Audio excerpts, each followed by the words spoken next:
एक नमस्कार। आज हम आए हुए हैं वृंदावन धाम में। मेरा नाम है अजय वर्मा, न्यूज ब्रिजवासी एक्सप्रेस से।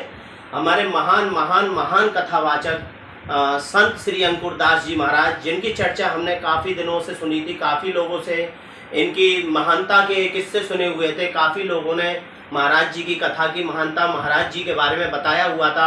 आज हम वृंदावन धाम आए हुए हैं महाराज जी से मिलने। हम महाराज जी से पूछना चाहेंगे कि महाराज जी किस तरह के श्लोक बोलते हैं, किस तरह से महाराज जी किस तरह का ऐसा भक्ति रस लोगों के अंदर भर देते हैं जिससे लोग इस तरह प्रसन्न हो जाते हैं। महाराज जी की इतनी प्रशंसा कर रहे हैं। यहाँ महाराज जी ने प्रभु भक्ति, यहाँ महाराज जी ने अपनी काना भक्ति फैलाई, वहाँ लोग इनके दीवाने हो गए।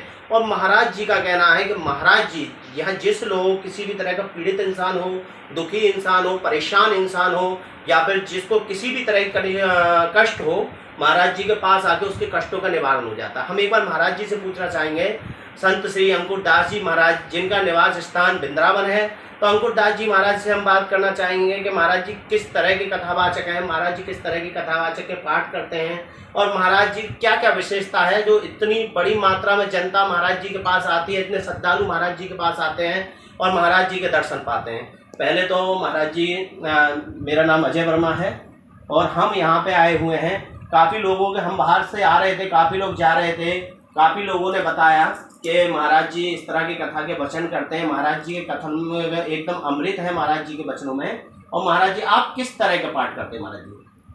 हम लोग भगवान का केवल चाहते हैं कि भगवान की भक्ति में लोग सब लोग डूबे जाएं।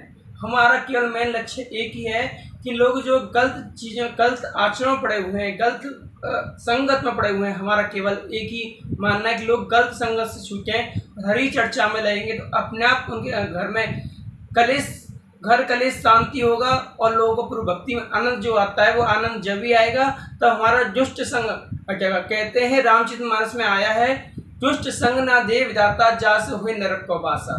तो इसलिए हमको दुष्टों का संग क्या है? जो लोग मदिरापान करते हैं, जो लोग अपने क्लबों में जाते हैं, गलत कई तरह के आचरण होते हैं, ऐसा नहीं। किंतु हम लोगों को बस मेन मानना यह है कि लोग इन चीज़ों को छोड़कर भगवान का, जब भी भगवान की भक्ति कर सकती है। जैसे कहते हैं ना कि शेरनी का दूध किसमें रखा जाता है? सोने के पात्र में रखा जाता है। जी महाराज। ऐसे ही भक्ति जब ही टिक सकती है आपके अंदर में, जब आप गलत आचरण को छोड़ोगे तभी प्रभु भक्ति आपके हृदय में रुक सकती है। उससे पहले प्रभु भक्ति नहीं रुक सकती। क्योंकि लोग कहते हैं ना, कुछ खाओ कुछ पियो कुछ नहीं होता, बोले ये सब चीज़ जबकि हैं। जब लोग कितने सिद्ध महात्मा हो जाते हैं, महात्माओं को होश नहीं रहता किसी चीज़ का, क्या खाना क्या पीना है, तो उनकी अवस्था अलग होती है। और जिनको शरीर में आ सकते हैं वो लोग अगर इस चीज़ को कहें तो प्रभु भक्ति में दोष लगता है।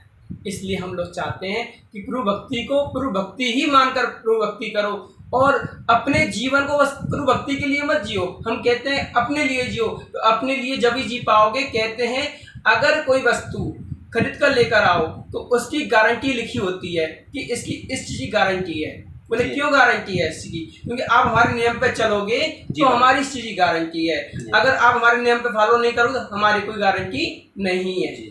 ऐसे ही गीता हमारे उम्र 100 साल बताई गई है शास्त्रों में, क्योंकि आज 100 साल क्यों नहीं जी रहे? क्योंकि हमारा खाना पीना रहना सहना सब क्लाइमेट बदल दी हम लोगों ने, इसलिए हम 100 साल नहीं जी पाते। 40 साल में 50 साल में लोग मर जाते जी। तो महाराज जी आप किस तरह के, मतलब किस तरह के कथावाचक हो? आप किस तरह की कथा का, जैसे आप जाते हो, काफ़ी लोगों से सुना है कि महाराज जी के श्लोक हैं, महाराज जी कुछ इस तरह की कथा करते हैं कि लोग एकदम काना भक्ति में, एकदम प्रभु भक्ति में चूर हो जाते हैं। जैसे अभी हम बाहर से आए थे महाराज जी, हमें करीब 25-50 लोग ऐसे मिले थे जो श्री अंकुर दास महाराज जी के जय जयकार लगा रहे। तो महाराज जी ऐसी क्या विशेषता है जो इंसान एक बार यहाँ आ जाता है वो प्रभु भक्ति में एवं आपके प्रेम में खो जाता है? हमारी कोई श्रेष्ठता नहीं है, श्रेष्ठता जो है भगवान के नाम की है।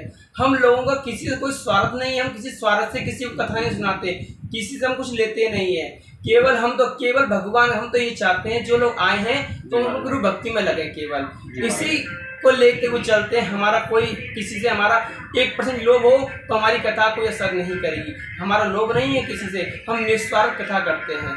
और निस्वार्थ जहाँ कथा होती है तो अपना प्रभु भक्ति स्वयं आती है, कोई लाता नहीं है ना। तो इसलिए हम लोग कहते हैं कि प्रभु भक्ति को अगर श्रवण करना है तो वो ना आप निस्वार्थ आओगे और हम भी निस्वार्थ होंगे तो आपके अंदर वो कथा काम करेगी। अगर मेरा कोई स्वार्थ होगा आपसे लेना कुछ देना तो मेरी कथा आपको केवल कथा ही रह जाएगी, कुछ काम नहीं करेगी। तो महाराज जी, जिस तरह से लोग बाग आपसे कहते हैं कि आपके जैसे 15 दिन जो आप कथा सुनता है आपकी, जैसे लोग सांसारिक चीज़ से, सांसारिक कष्टों से एवं सांसारिक दुखों से मुक्त हो जाते हैं, तो ये 15 दिन की कथा में ऐसी क्या स्पेशलिस्ट है कि आदमी की जो आपकी 15 दिन की कथा सुनता है वो एकदम आदमी अपने आप में इतना शांत, इतना सुख महसूस करता है, वो निर्धन होके भी अपने आप को धनी महसूस करता है, वो निर्वस्त्र होके भी अपने आप को वस्त्र पहने हुए एवं इतना प्रसन्न महसूस करता है। इसकी महाराज जी को विशेषता? इसकी विशेषता ये है कि देखो ऐसा होता है, कहीं पहले बच्चे को एडमिशन स्कूल में लिया जाता है जी तो बच्चे को पहले क्या किया था, टॉफी वगैरह दी जाती है, उसको धीमे धीमे बच्चे का मन लगाया जाता है। इसलिए भागवत कथा 7 दिन की होती है, किंतु भागवत कथा 7 दिन में कौन सुन पाता है, नहीं सुन पाता।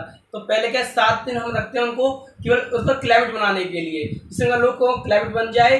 अब क्या है कि अब केवल उनका माइंड केवल इस पर रहे कथा सुननी है। उससे पहले क्या है कि सीधे कथा में बैठा दोगे तो मन भटकता रहेगा, घूमता रहेगा। तो पहले मन को शांत करने की हमें 7 दिन क्रिया होती है। 7 दिन क्रिया जब हो जाएगी उसके बाद कथा सुनेगा तो उसके अंदर ये क्रिया हमारी काम करेगी। अगर हम उससे पहले कथा सुनाएंगे तो कथा कथा ही रह जाएगी, कोई काम करने वाली नहीं।